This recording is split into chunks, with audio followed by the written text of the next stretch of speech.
నమస్తే, welcome to non stop news. రోజంతా బిజీగా ఉన్నారా? న్యూస్ అప్డేట్స్ మిస్ అయ్యారా? డోంట్ వరీ, బ్రేక్స్ లేకుండా బోర్ కొట్టకుండా నాన్ స్టాప్ న్యూస్ ప్రతిరోజు రాత్రి 9 గంటలకు. నేను మీ కార్తీక్ అర్వా. హెడ్ అప్డేట్స్ చూద్దాం. రాప్తాడు సిద్ధం సభకు సర్వం సిద్ధం చేశారు. లక్షలాది మంది వైఎస్ఆర్ కాంగ్రెస్ పార్టీ కార్యకర్తలు, నేతలు ఈ కార్యక్రమానికి హాజరు కానున్నారు. సీఎం వైఎస్ జగన్ రాయలసీమ జిల్లాల పార్టీ శ్రేణులకు దిశానిర్దేశం చేయబోతున్నారు.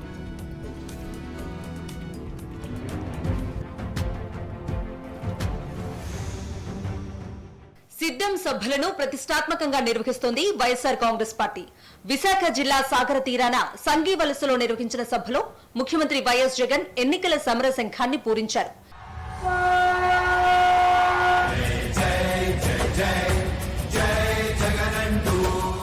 శత్రువుల గుండెలు అదిరేలా యుద్ధ బేరీ మోగించారు. తర్వాత నిర్వహించిన దెందులూరు సిద్ధం సభకు లక్షలాది మంది పార్టీ శ్రేణులు హాజరయ్యారు. ఆకాశమే హద్దుగా అభిమానాన్ని చూపారు.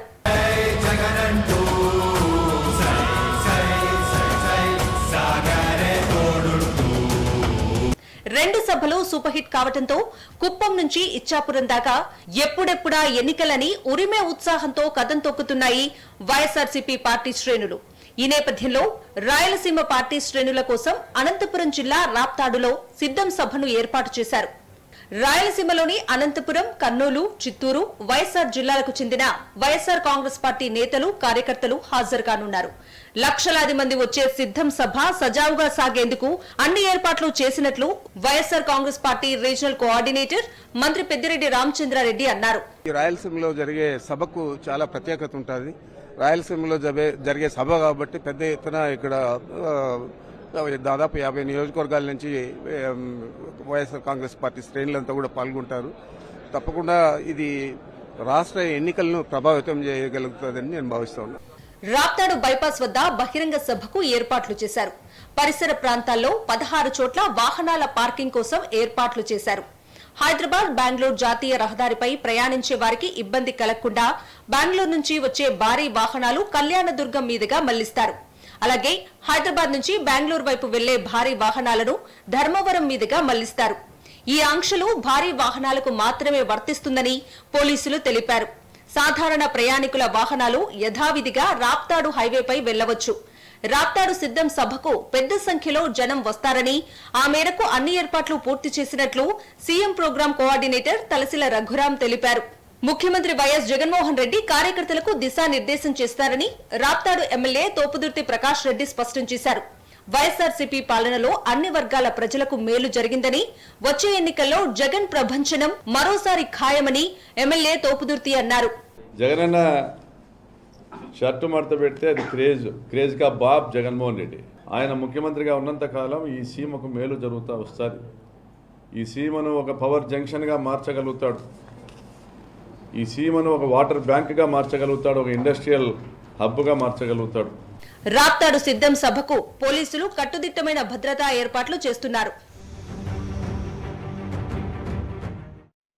40 years ఇండస్ట్రీ అని చెప్పుకునే టీడీపీకి రాజ్యసభలో ఒక్క సీటు కూడా లేకుండా పోయిందని ఎద్దేవా చేశారు వైఎస్ఆర్సీపీ రాజ్యసభ అభ్యర్థి వైవి సుబ్బారెడ్డి. వచ్చే ఎన్నికల్లోనూ టీడీపీకి ఇదే పరిస్థితి ఉంటుందన్నారు. అసలు కుర్చీనే లేనప్పుడు టీడీపీ నేతలు ఎలా మడత పెడతారని విమర్శించారు. విధ్వంసం పుస్తకం వెనుక విద్వేషం అర్థం అవుతోందని, ప్రజలు త్వరలోనే వాళ్లకు బుద్ధి చెబుతారని అన్నారు వైవి సుబ్బారెడ్డి. ప్రజలకి మేలైన కార్యక్రమాలు చేస్తున్న మా ప్రభుత్వాన్ని దుమ్మెచ్చిపోసే కార్యక్రమం చేస్తున్నారు గత 2.5-3 సంవత్సరాల నుంచి.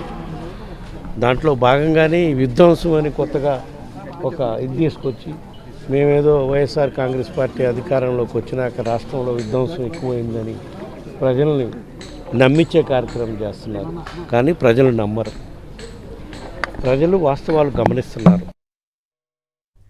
కుప్పంలో సీఎం జగన్ ఈ నెల 26న పర్యటించి హంద్రీనీవా కాలువను ప్రారంభిస్తారని తెలిపారు మంత్రి పెద్దిరెడ్డి రామచంద్రారెడ్డి.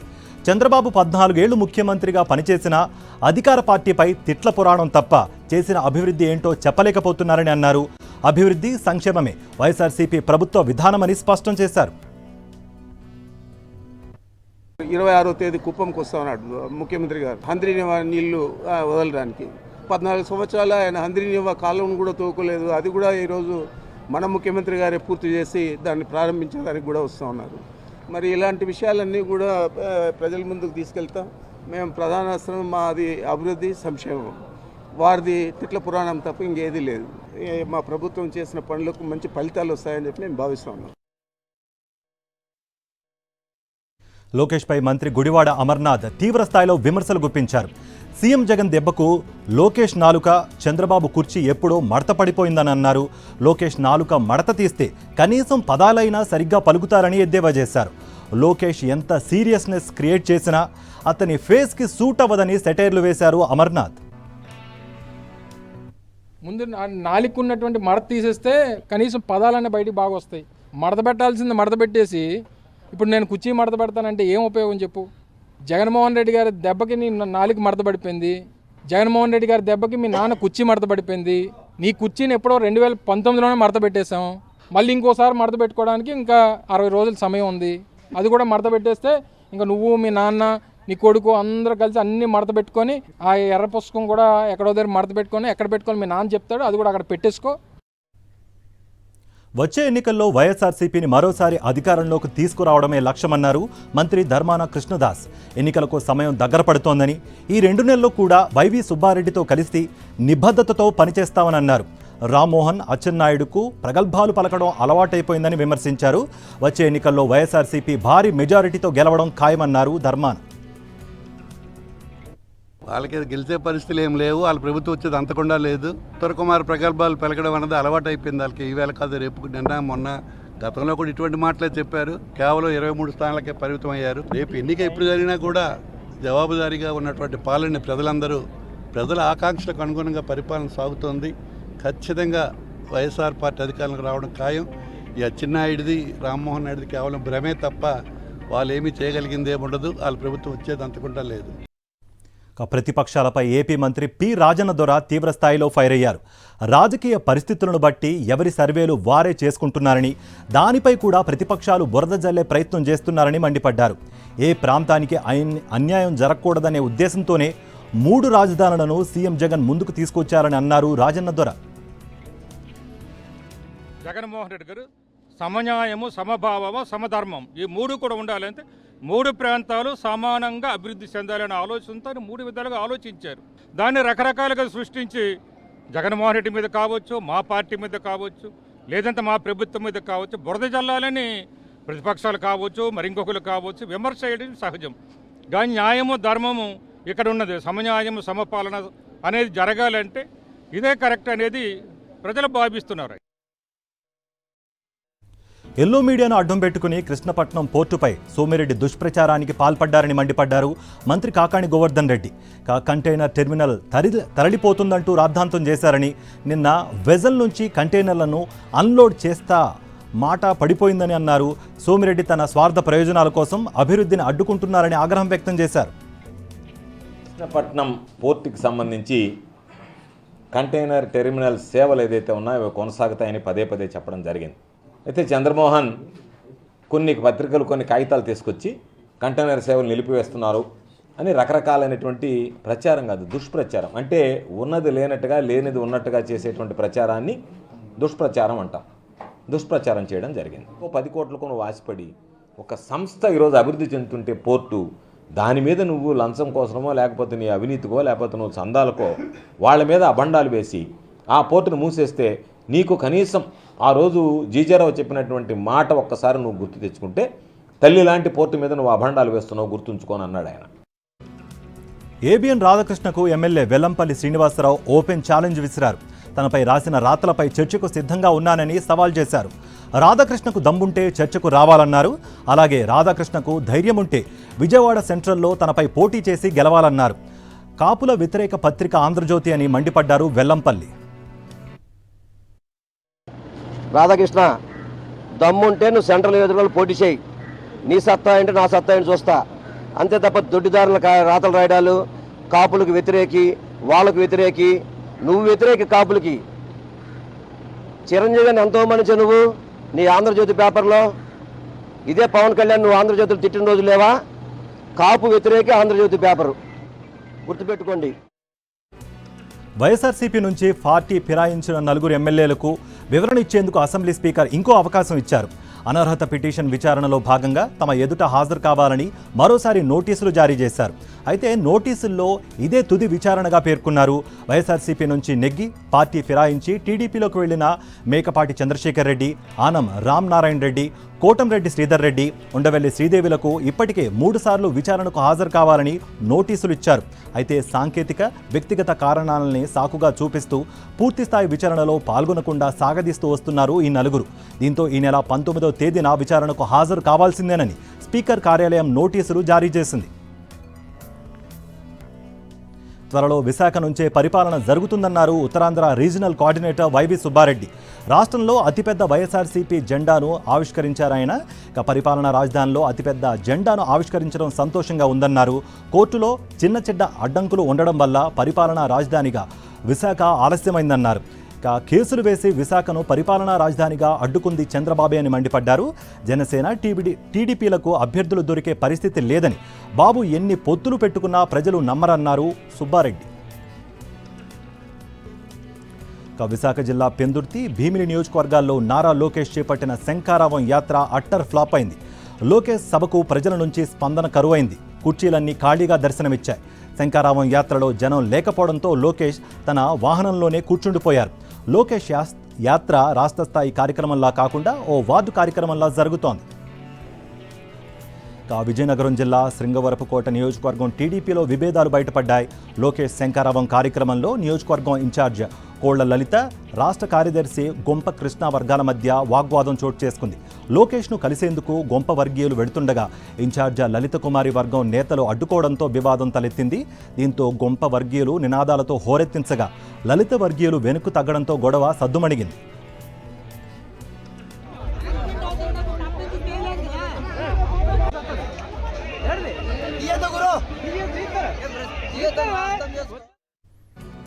చంద్రబాబు టికెట్లు అమ్ముకుంటారని మాజీ మంత్రి దేవినేని ఉమామహేశ్వరరావు చెప్పారని ఎద్దేవా చేశారు ఎంపీ కేశినేని నాని. మైలవరం టికెట్ను చంద్రబాబు 200 కోట్లకు అమ్ముకున్నారని ఉమామహేశ్వరరావే స్వయంగా చెప్పారని అన్నారు. చంద్రబాబుకి అత్యంత విశ్వాసపాత్రుడిగా ఆయన పెద్దబాబు అయితే చిన్నబాబు తానే అని చెప్పుకునే వ్యక్తి ఉమామహేశ్వరరావు, డబ్బులకు టికెట్లు అమ్ముకునే వ్యక్తి చంద్రబాబు అని చెప్పారు. పేదవారికి సీటు ఇచ్చి సీఎం జగన్ బడుగు బలహీన వర్గాల పక్షాన నిలిచారని అన్నారు ఎంపీ కేశినేని నాని.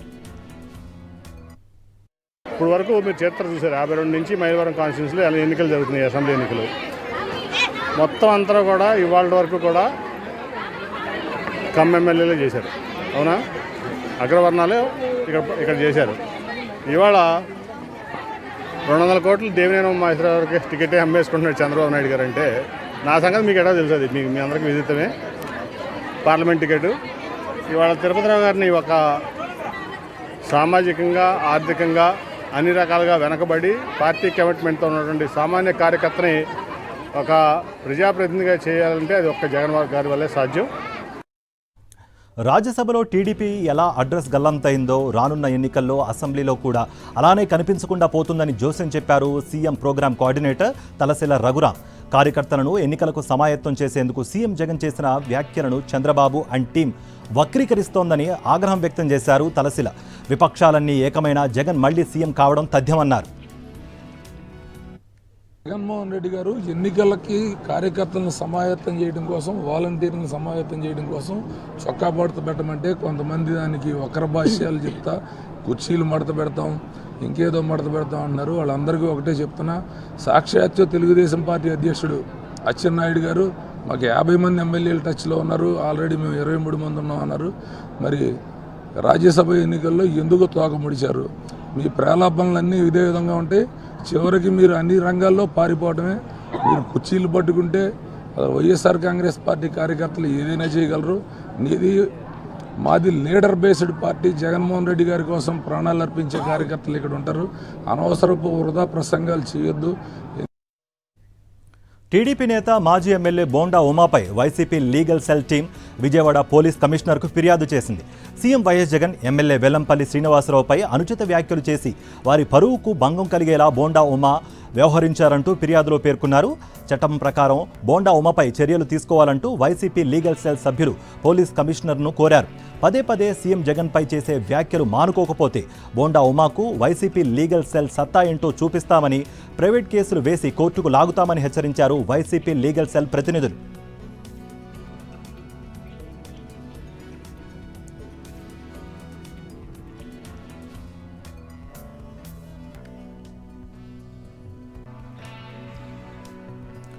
తెలంగాణ న్యూస్ చూద్దాం. తెలంగాణ అసెంబ్లీ సమావేశాలు రసవత్తరంగా సాగుతున్నాయి. అధికార ప్రతిపక్ష పార్టీల మధ్య వాటర్ వార్ నడుస్తోంది. రాయలసీమ లిఫ్ట్ ఇరిగేషన్ ప్రాజెక్టుపై అసెంబ్లీలో మంత్రి ఉత్తమ్ కుమార్ రెడ్డి, మాజీ మంత్రి హరీష్ రావు మధ్య మాటల యుద్ధం సాగింది. ఓసారి చూద్దాం. ఈ రాయలసీమ లిఫ్ట్ ఇరిగేషన్ స్కీమ్ గురించి టెండర్ కాల్ ఫర్ అయినాక కేంద్ర ప్రభుత్వం నుంచి పిలుపు వచ్చింది, మీరు ఢిల్లీకి రండి, అపెక్స్ కౌన్సిల్ మీటింగ్ చేద్దాము అని. అపెక్స్ కౌన్సిల్ మీటింగు అవాయిడ్ చేయడానికి, I stand corrected, apex council meeting video conference చేద్దామని.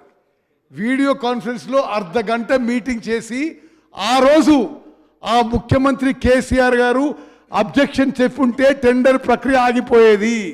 మేము వ్యతిరేకిస్తున్నాము అని చెప్పి కూడా గెజిట్ నోటిఫికేషన్ను అపెక్స్ కౌన్సిల్కు రెఫర్ చేయాలని చెప్పి కూడా ఇందులో చెప్పడం జరిగింది. ప్రతిపక్షంగా మేమందరం గొంతెత్తి ఈ ప్రాజెక్టులు అప్పచెప్తున్నారు, తెలంగాణకు అన్యాయం జరుగుతుందని మేము ప్రశ్నిస్తే 27 జనవరి నాడు మీ సెక్రటరీ గారు ఢిల్లీకి ఉత్తరం రాసినారు. 17వ తారీఖు నాడు మీటింగ్ జరిగితే 10 రోజులు మీరు నిద్రపోయారా? మేము బయటకు వచ్చి ప్రశ్నించి ప్రాజెక్టులు అప్పచెప్తున్నారని గొంతెత్తుకొని మేము పోరాటానికి బయలుదేరితే 27వ తారీఖు నాడు మీరు కేంద్ర ప్రభుత్వానికి ఆ మినిట్స్ తప్పు అని ఉత్తరం రాశారు. బయటకు వచ్చిన తర్వాత ఆంధ్రప్రదేశ్, తెలంగాణ ఈఎన్సీలు మేము అప్పచెప్పాలని నిర్ణయం తీసుకున్నామని చెప్పి కూడా చాలా స్పష్టంగా అందులో చెప్పిన విషయాన్ని మీ ద్వారా తెలియజేస్తున్న అధ్యక్ష. బీఆర్ఎస్ హయాంలోనే కాళేశ్వరం ప్రాజెక్టు ప్రమాదం జరిగిందన్నారు మంత్రి పొంగులేటి శ్రీనివాసరెడ్డి. ప్రాజెక్టును తొందరగా కట్టాలనే ఆతృత తప్ప ప్రాజెక్టు నిర్మాణంలో క్వాలిటీ గురించి పట్టించుకోలేదన్నారు. కాళేశ్వరానికి అన్నీ తానే అని చెప్పుకుంటున్న కేసీఆర్ ఇప్పుడు ప్రాజెక్ట్ డ్యామేజీపై చర్చకు ఎందుకు రావట్లేదని ప్రశ్నించారు. ఒకనాడు కేసీఆర్కు దేవాలయం అయిన మేడిగడ్డ ఇప్పుడు బొందలగడ్డగా ఎలా అయిపోయిందని మండిపడ్డారు పొంగులేటి. ఈ ప్రాజెక్టులన్నిటినీ శిల్పం చెక్కిందే నేను, ఈ డిజైన్స్ నా మెమరీలో ఉన్నాయని చెప్పిన వారు ఈ డ్యామేజెస్ జరిగిన తర్వాత సొల్యూషన్ కూడా వారు ఇవ్వగలుగుతారు, ఇని సొల్యూషన్ ఇస్తారనే ఉద్దేశంతో పదే అనేక పర్యాయాలు మా మంత్రి గారు, ముఖ్యమంత్రి గారు ఈ వేదిక ద్వారా వారిని కోరటం జరిగింది. అయినా వారు రాలే. రవాణా శాఖను ప్రక్షాళన చేసింది తెలంగాణ ప్రభుత్వం. అన్ని స్థాయిల్లో అధికారులు, ఉద్యోగులు, సిబ్బందిని బదిలీ చేసింది. 150 మంది ఎంవీఐలు, 23 మంది ఆర్డీఓలు, 7 డీటీసీలను బదిలీ చేసింది రేవంత్ ప్రభుత్వం.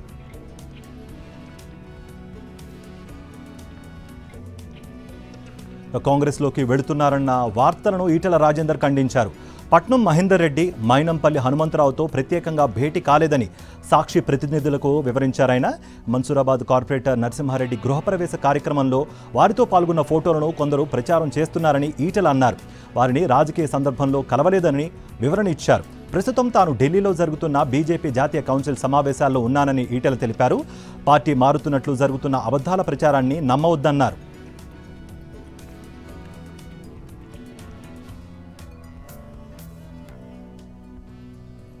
హీరా గ్రూప్ చైర్పర్సన్ నౌషీరా షేక్పై సినీ నిర్మాత బండ్ల గణేష్ కొడుకు హీరేష్ పోలీసులకు ఫిర్యాదు చేశారు.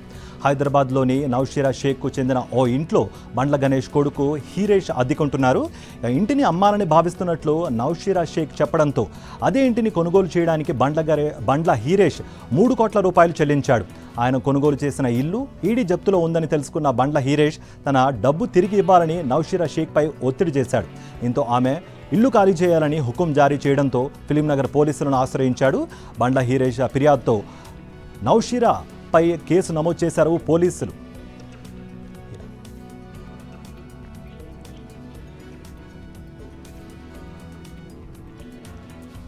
హెచ్ఎండిఏ మాజీ డైరెక్టర్ శివ బాలకృష్ణ కేసులో ఏసీబీ దూకుడు పెంచింది. బాలకృష్ణ బినామీలను ఏసీబీ ప్రధాన కార్యాలయానికి పిలిచి అధికారులు విచారిస్తున్నారు. బాలకృష్ణ బినామీ ఆస్తులు భారీగా బయటపడుతున్నాయి. శుక్రవారం బాలకృష్ణకు సంబంధించి 2.7 కోట్లు ఏసీబీ సీజ్ చేసింది. Shiva Balakrishna fake IT returns file చేసినట్లుగా ఏసీబీ గుర్తించింది.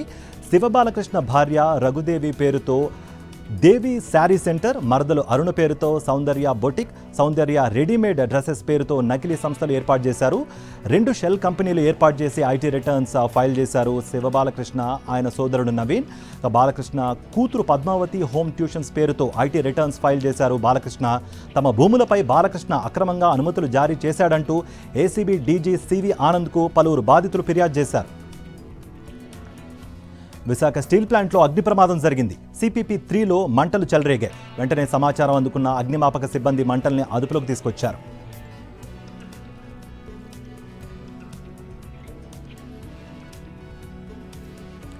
నేషనల్ న్యూస్ కూడా చూద్దాం. అంతరిక్ష పరిశోధనలో వరుస విజయాలతో దూసుకువెడుతున్న ఇస్రో మరో సక్సెస్ను సొంతం చేసుకుంది. జిఎస్ఎల్వి F-14 రాకెట్ను విజయవంతంగా ప్రయోగించింది.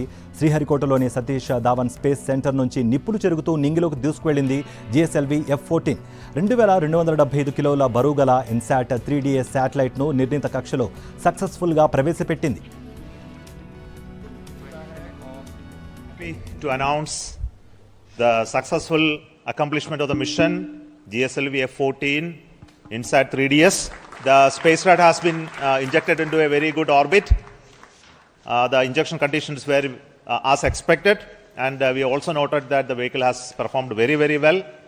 And congratulations to everybody who has been part of this mission, the team that built the INSAT 3DS for the Ministry of Earth Science from the satellite centers, and also the launch vehicle teams who built the GSLV F-14 for this mission. My greetings and congratulations to everybody for this accomplishment.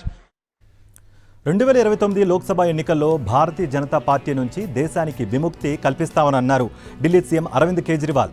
బీజేపీని సవాలు చేయగల party Aam Aadmi party ఒకటేనని, అందుకు తమను చూసి కమలదళం భయపడిపోతోందంటూ ఘాటు విమర్శలు గుప్పించారు. అసెంబ్లీలో ప్రవేశపెట్టిన విశ్వాస పరీక్షపై చర్చ సందర్భంగా మాట్లాడిన కేజ్రీవాల్ బీజేపీపై తీవ్ర స్థాయిలో విరుచుకుపడ్డారు. ఆప్ ఎమ్మెల్యేలను కొనుగోలు చేసేందుకు ప్రయత్నిస్తోందని మండిపడ్డారు.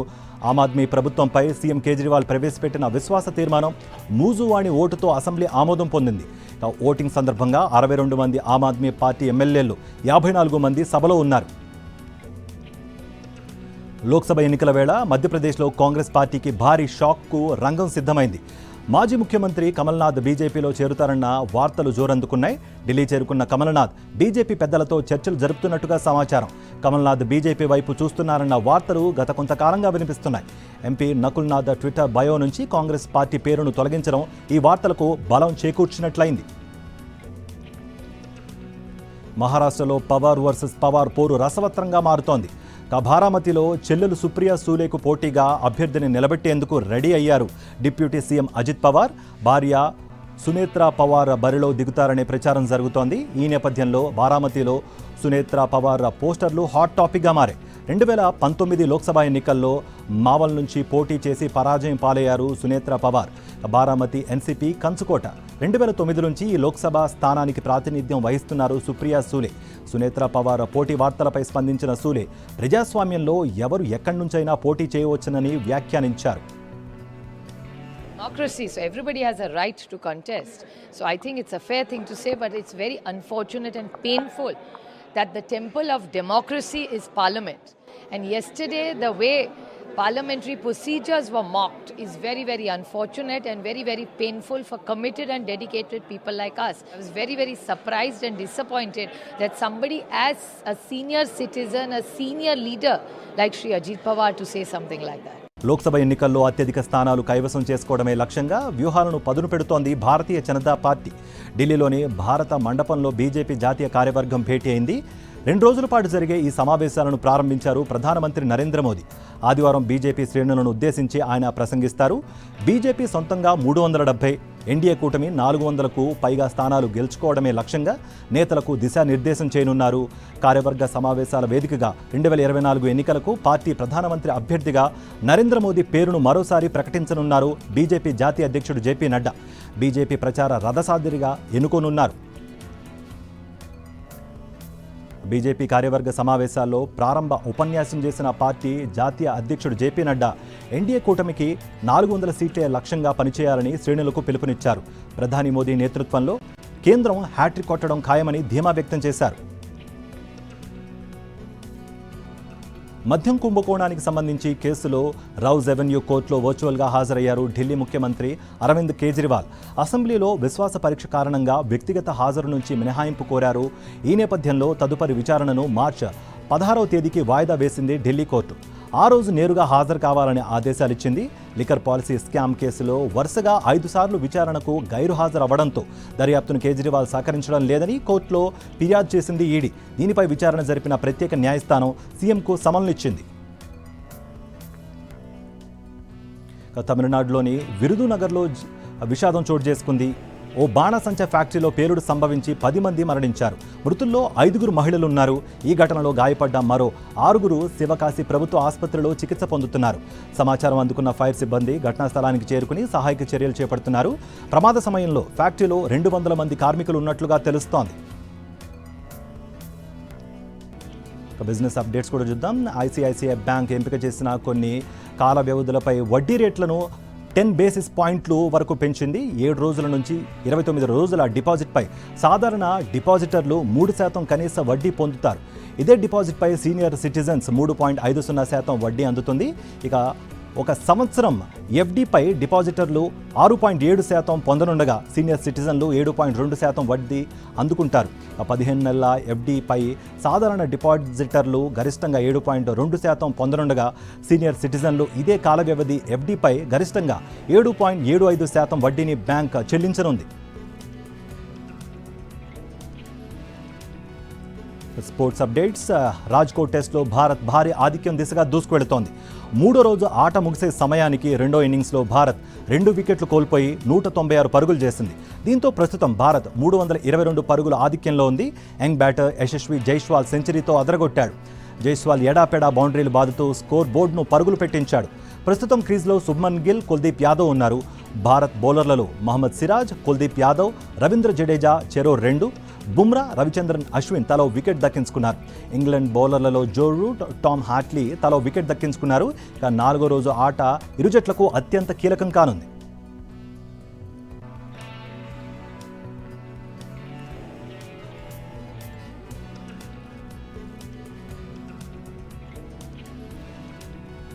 అయితే ఫిల్మ్ అప్డేట్స్ స్క్రీన్ 90లో చూద్దాం.